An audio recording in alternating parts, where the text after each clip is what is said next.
It's me Anjali Verma, your chemistry educator. And आज की इस वीडियो में हम लोग करने वाले हैं हमारे फर्स्ट चैप्टर की जितनी भी एनसीईआरटी एक्टिविटीज़ हैं उनको।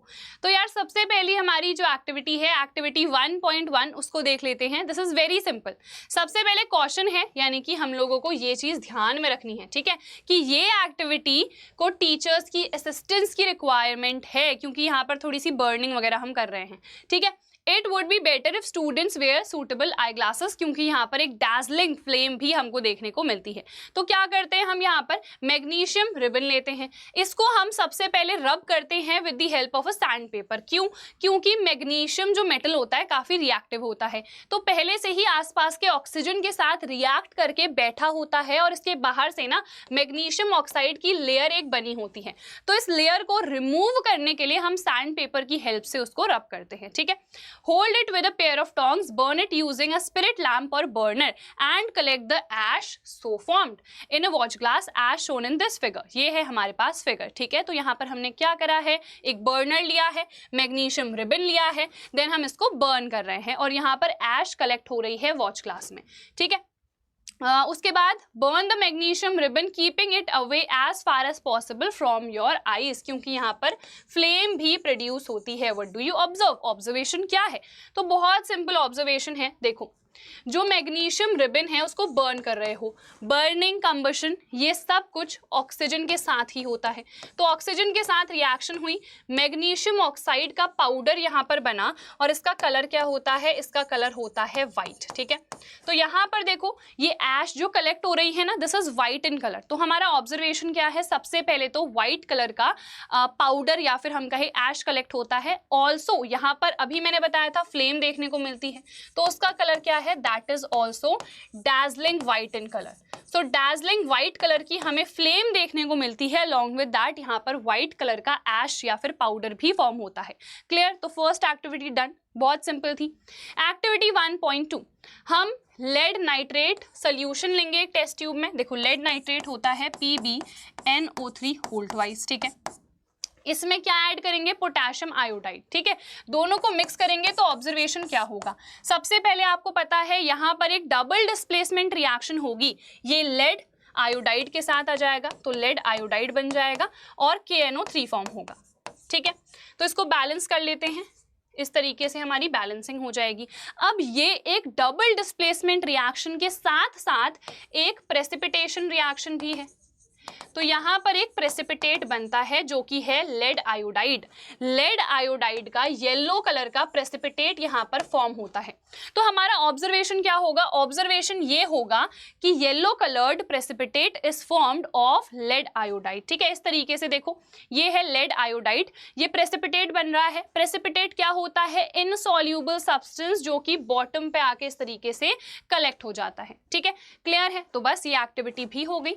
नेक्स्ट एक्टिविटी 1.3, हम जिंक ग्रैन्यूल्स लेंगे, ठीक है, एक कोनिकल फ्लास्क में या फिर एक टेस्ट ट्यूब में। इसमें हम डाइल्यूट HCl या फिर H2SO4 को ऐड कर देंगे।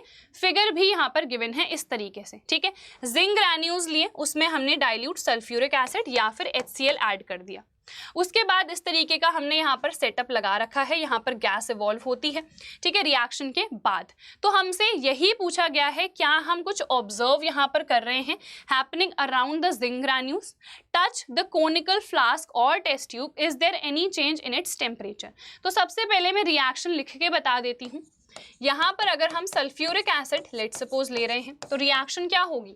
जिंक क्या होता है? हाइड्रोजन से ज्यादा रिएक्टिव होता है, तो यहाँ पर एक डिस्प्लेसमेंट रिएक्शन होगी, जिंक सल्फेट फॉर्म होगा एंड जो हाइड्रोजन गैस है वो इवॉल्व हो जाएगी। तो यहाँ पर एक डिस्प्लेसमेंट रिएक्शन हुई। ऑब्जर्वेशन क्या होगा? ये evolution of gas, hydrogen gas यहाँ पर इवॉल्व हुई। ऑल्सो जनरली जहाँ पर एसिड्स इन्वॉल्व होते हैं ना, तो वो रिएक्शंस क्या होती हैं? एक्सोथर्मिक इन नेचर होती हैं, विच मीन्स ये रिएक्शन जब हो गई तो उसके बाद यहाँ पर हीट भी रिलीज होती है। तो यहाँ पर एक क्वेश्चन पूछा गया था ना, is there any change in its temperature? Conical flask या फिर जो भी टेस्ट ट्यूब में रिएक्शन करा रहे हैं, क्या उसका टेम्परेचर बढ़ेगा या घटेगा? तो यस, चेंज है टेम्परेचर में। क्या चेंज है? Temperature will rise. टेम्परेचर क्या करेगा, इंक्रीज करेगा। क्यों इंक्रीज करेगा, क्योंकि ये एक एक्सोथर्मिक रिएक्शन है जहां पर after the reaction heat evolve हो रही है। ठीक है, चलिए नेक्स्ट पे आ जाते हैं। अब हम एक्टिविटी 1.4 हम यहाँ पर स्मॉल अमाउंट ले रहे हैं कैल्शियम ऑक्साइड का, जिसको हम क्विक लाइम भी बोलते हैं। इसमें हम स्लोली धीरे धीरे पानी डालेंगे, उसके बाद हम टच करेंगे बीकर को कुछ इस तरीके से। ठीक है, ये है हमारे पास फिगर। तो यहाँ पर पूछा गया है क्या हमें कोई चेंज दिखता है, मतलब फील होता है टेम्परेचर में। तो रिएक्शन देखते हैं। कैल्शियम ऑक्साइड, इसमें हमने पानी डाला तो कैल्शियम हाइड्रोक्साइड फॉर्म होता है। एक कॉम्बिनेशन रिएक्शन है ये, प्लस यहाँ पर हीट भी इवॉल्व होती है। अगेन हीट इवॉल्व हो रही है, which means this is an exothermic reaction. तो yes, there will be change in the temperature. Again the temperature will rise because this is an exothermic reaction. ठीक है, तो बस हो गई ये एक्टिविटी भी। नेक्स्ट एक्टिविटी 1.5 हम यहाँ पर फेरस सल्फेट के क्रिस्टल्स ले रहे हैं in a dry boiling tube. Note the colour of the ferrous sulphate crystals. हमें पता है जो फेरस सल्फेट के क्रिस्टल्स होते हैं उनका कलर होता है ग्रीन या फिर लाइट ग्रीन।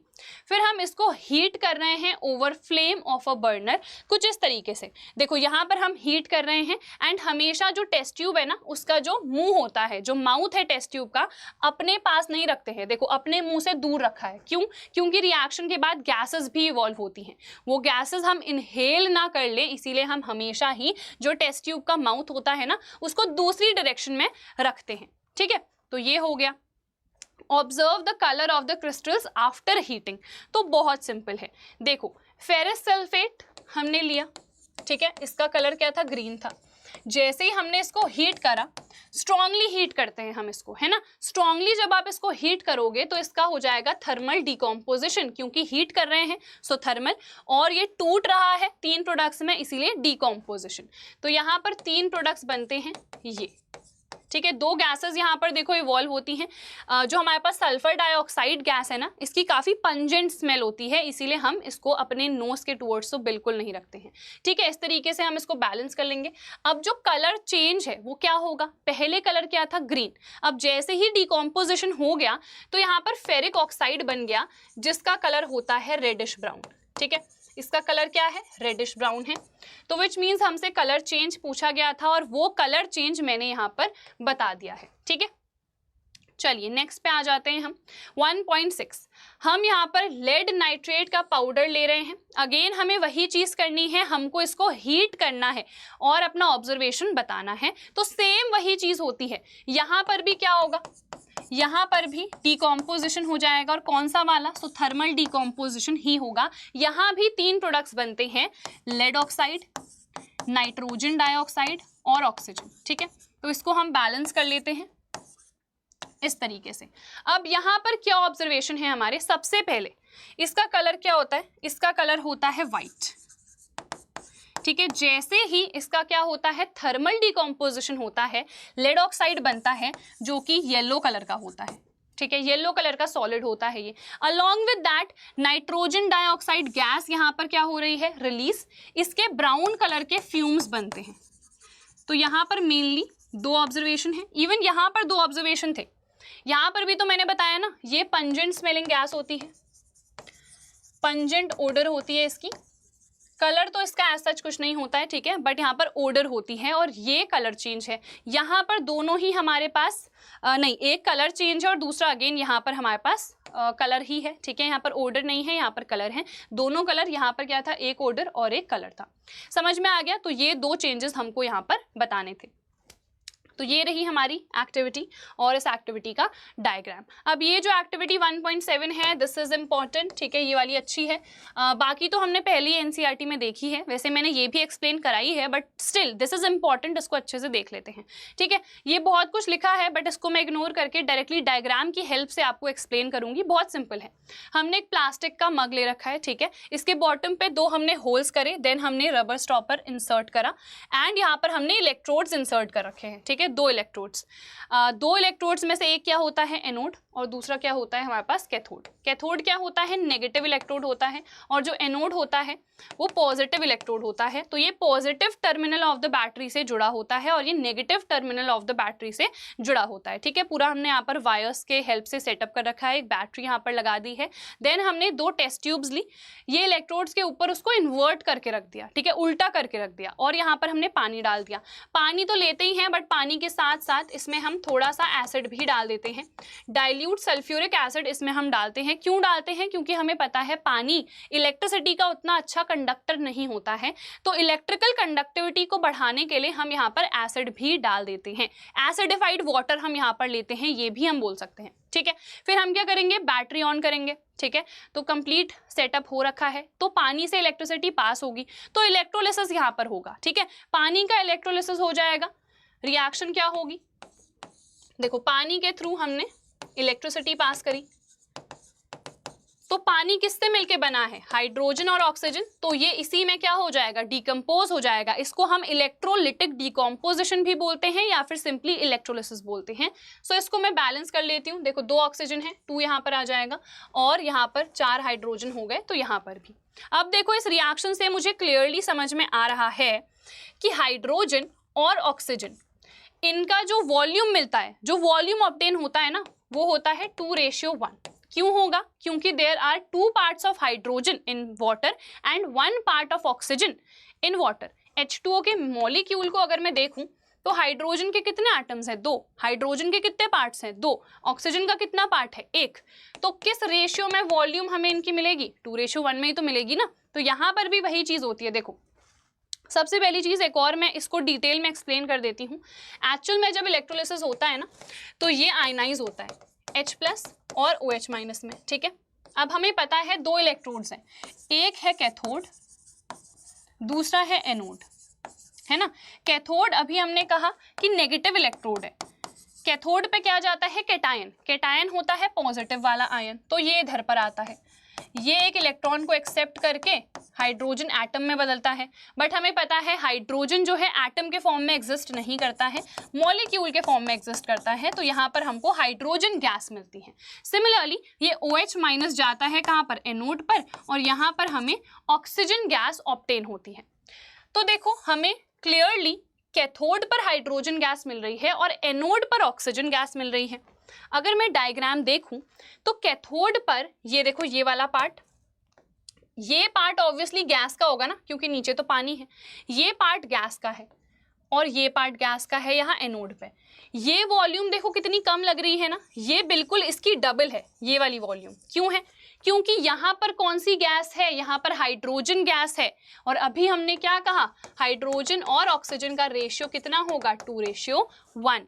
तो यहाँ पर कैथोड पे हमको जो गैस मिल रही है that is in double amount than the gas which is obtained at the cathode. क्यों है वो भी मैंने एक्सप्लेन कर दिया है, तो I hope this is clear. एक बार आप इसको रीड कर सकते हो, वही चीजें हैं जो मैंने अभी आप लोगों को इंसर्ट नहीं बता रखी हैं। ठीक है, और यहाँ पर एसिड का भी मेंशन्ड होगा, यहाँ पर शो तो नहीं हो रहा है, कहाँ पर लिखा है, ठीक है ये है, देखो सल्फ्यूरिक एसिड यहाँ पर आप ऐड करोगे। ठीक है, तो ये जितनी भी चीज़ें मैंने बताई हैं वो सब बस यहाँ पर मेंशन्ड है, डिटेल में मैंने यहाँ पर आपको बता ही दी है मेन रिएक्शंस जो इन्वॉल्व रहती हैं। चलो नेक्स्ट एक्टिविटी पे आ जाते हैं, एक्टिविटी 1.8। यहाँ पर हम सिल्वर क्लोराइड ले रहे हैं चाइना डिश में। इसका कलर क्या है, तो ये होता है वाइट कलर का। ठीक है, this is white in colour. फिर हम कुछ टाइम के लिए सनलाइट में इसको छोड़ देते हैं, तो अब क्या कलर चेंज होगा ये हमसे पूछा गया है। तो यहाँ पर सनलाइट की प्रेजेंस में इसका हो जाता है अगेन डीकॉम्पोजिशन। इसको क्या बोलते हैं हम, फोटोलिटिक डीकॉम्पोजिशन, क्योंकि लाइट की वजह से डीकम्पोज होता है ये। ठीक है, तो ये सिल्वर और क्लोरीन से मिलके बना है ना, तो उसी में ये टूट भी जाएगा। 2 क्लोरीन एटम है, यहाँ पर भी 2 आ जाएंगे, 2 सिल्वर हो गए, यहाँ पर 2। अब इसका कलर क्या था, वाइट था, बट जैसे ही ये डीकम्पोज हुआ, ये सिल्वर में चेंज हुआ, तो ग्रे कलर का सिल्वर यहाँ पर ऑब्टेन हमको होता है। ठीक है, क्योंकि ये जो सिल्वर है ये आफ्टर डिकम्पोजिशन हमें ऑब्टेन हो रहा है, तो इसका कलर सिल्वर नहीं होता है, ये ग्रे कलर का ऑब्टेन होता है। ठीक है, तो कलर चेंज समझ में आ गया। सिमिलरली सिल्वर ब्रोमाइड वो होता है येलो कलर का, वो भी डिकम्पोज होता है, तो ग्रे कलर का सिल्वर ही हमको मिलता है। ये दोनों जो रिएक्शंस हैं इनका यूज हम ब्लैक एंड व्हाइट फोटोग्राफी में भी करते हैं, ये भी एक क्वेश्चन है जो पूछ लिया जाता है। ठीक है, इस तरीके से ये डायग्राम आपकी एनसीईआरटी में मेंशन्ड है। अब हम नेक्स्ट एक्टिविटी पे आ जाते हैं, एक्टिविटी 1.9। ये भी इंपॉर्टेंट है and this is very simple. ठीक है, मैं एक्सप्लेन कर देती हूँ। देखो हम क्या कर रहे हैं, यहाँ पर हमने दो टेस्ट ट्यूब्स ली हैं। ठीक है, एक है टेस्ट ट्यूब ए और दूसरी है यहाँ पर टेस्ट ट्यूब बी। दोनों में मैंने क्या डाल दिया, कॉपर सल्फेट सोल्यूशन। और आपको पता है कॉपर सल्फेट सोल्यूशन का कलर क्या होता है, ब्लू होता है। ठीक है, हमने 3 आयरन नेल्स भी ले रखी हैं।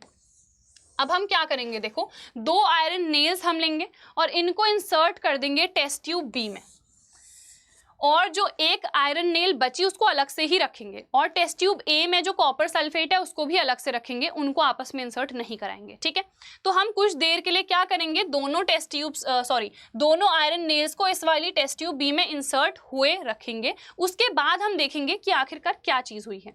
तो देखो ये 2 आयरन नेल्स मैंने इस वाली टेस्ट ट्यूब में डाल दिए। इसके अलावा आफ्टर द रिएक्शन क्या हुआ, एक आयरन नेल जिसको हमने कहीं इंसर्ट नहीं करा वो तो ऐसी दिख रही थी, बट जिसको हमने इंसर्ट कर रखा था, मतलब जिस आयरन नेल को हमने यहाँ पर डाला था ना, वो दोनों इस तरीके से दिख रही थी। तो ऐसा हुआ क्या, तो वो देखते हैं।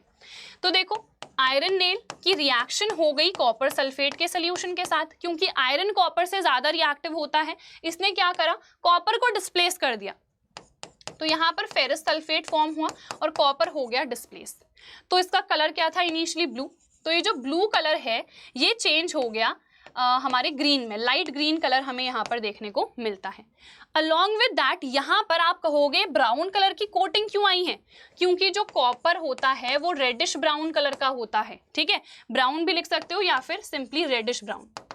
ये जो कॉपर ऑब्टेन होता है ना वो रेडिश ब्राउन कलर का होता है। तो जब आपने इस आयरन नेल को टेस्ट ट्यूब में इंसर्ट करा तो ये रिएक्शन हुई, तो आयरन नेल के ऊपर क्या चढ़ गया, कॉपर, जो कि था रेडिश ब्राउन कलर का। तो इस तरीके से आयरन नेल की अपीयरेंस आ गई। और अगर मैं सोल्यूशन की बात करूं, देखो सोल्यूशन का भी कलर चेंज होगा। सोल्यूशन का कलर क्या हो गया, लाइट ग्रीन हो गया। ये हमारी टेस्ट ट्यूब ए है जिसमें मैंने कुछ नहीं डाला था, ब्लू कलर ही है उसका। यहाँ मैंने आयरन नेल डाली थी तो इसका कलर क्या हो गया, चेंज। समझ में आ गया, बस इतना ही है। 2 टेस्ट ट्यूब्स ली, एक को ऐसी रख दिया, एक को बी में मैंने 2 आयरन नेल्स डाल दी, रिएक्शन हो गई। तो आफ्टर द रिएक्शन कुछ इस तरीके से आयरन नेल देखने को मिली और कुछ इस तरीके से हमको वो सोल्यूशन देखने को मिला। ठीक है, तो यहाँ पर डिस्प्लेसमेंट रिएक्शन अकर करी है। नेक्स्ट आ जाते हैं एक्टिविटी 1.10 पे। तो हमने यहाँ पर सोडियम सल्फेट सोल्यूशन लिया है। ठीक है, और दूसरी टेस्ट ट्यूब में हमने क्या ले रखा है, हमने बेरियम क्लोराइड ले रखा है। दोनों को मिक्स कर दो आपस में, दोनों ही सोल्यूशन है, एक्वा स्टेट में है। ठीक है, दोनों को आप ऐड कर दोगे तो आपको पता है जो हमने सेकंड वाली एक्टिविटी में देखा था वही सेम चीज होगी। क्या होगा यहाँ पर, exchange of ions, double displacement reaction. तो बेरियम सल्फेट बनता है, ये व्हाइट कलर का प्रेसिपिटेट होता है। इसके अलावा यहाँ पर सोडियम क्लोराइड का सोल्यूशन मिलता है हमको। ठीक है, तो ये प्रेसिपिटेट है। ऑब्जर्वेशन पूछा गया है, तो ऑब्जर्वेशन ये है that after we mix both the solutions a white coloured precipitate of barium sulphate is formed and वो सेटल हो जाता है at the bottom of the beaker. ठीक है, चलिए नेक्स्ट पे आ जाते हैं। ये हमारे पास देखो डायग्राम है, यहाँ पर सिंपल है। एक्टिविटी 1.11 हमने यहाँ पर क्या किया, heat a China dish containing about 1 gram copper powder. What do you observe, बहुत ही सिंपल है।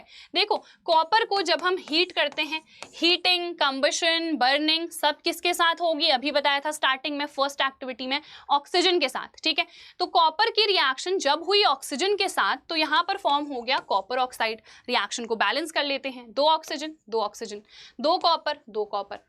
तो ऑब्जर्वेशन क्या हुआ, ये जो कॉपर था अभी हमने देखा ये इनिशियली क्या था, रेडिश ब्राउन कलर का था।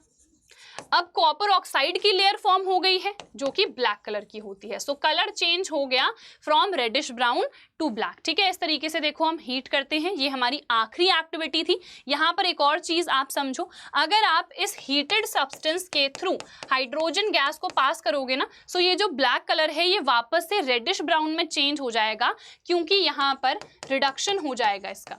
कॉपर ऑक्साइड वापस से कॉपर में रिड्यूस हो गया, ठीक है। तो इसीलिए इसी वजह से जो ब्लैक कलर है वापस से रेडिश ब्राउन कलर में चेंज हो जाएगा। तो यार बहुत ही इजीली, बहुत ही जल्दी मैं देख रही हूँ हमने सारी ही एक्टिविटीज यहाँ पर कर ली हैं, निपटा ली हैं। आई होप यार ये सारी एक्टिविटीज आपको अच्छे से समझ में आई होंगी।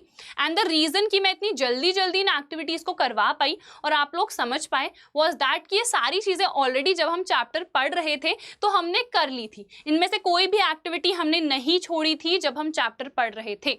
तो आई होप आपको सारी ही एक्टिविटीज अच्छे से समझ में आ गई होंगी। So that is it for this video. हम लोग मिलेंगे हमारी नेक्स्ट वीडियो में। टिल देन यार ऑल द वेरी बेस्ट। सभी बच्चों को अच्छे से पढ़ते रहो और किसी नेक्स्ट लाइव सेशन में या फिर किसी नेक्स्ट वीडियो में हम लोग मिलते हैं। Bye bye.